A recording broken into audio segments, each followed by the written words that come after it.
جو شخص دنیا کی آسودگی کا خواہش مند ہو تو ہم اس میں سے جسے چاہتے ہیں اور جتنا چاہتے ہیں جلد دے دیتے ہیں، پھر اس کے لیے جہنم کو ٹھکانہ مقرر کر رکھا ہے جس میں وہ نفرین سن کر اور درگاہ الہی سے راندہ ہو کر داخل ہوگا۔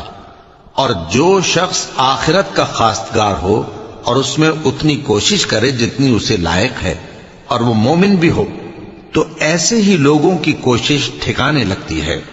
ہم ان کو اور ان کو سب کو تمہارے پروردگار کی بخشش سے مدد دیتی ہیں، اور تمہارے پروردگار کی بخشش کسی سے رکی ہوئی نہیں۔ دیکھو ہم نے کس طرح بعض کو بعض پر فضیلت بخشی ہے، اور آخرت درجوں میں دنیا سے بہت برتر اور برتری میں کہیں بڑھ کر ہے۔ اور اللہ کے ساتھ کوئی اور معبود نہ بنانا کہ ملامتیں سن کر اور بے کس ہو کر بیٹھے رہ جاؤ گے۔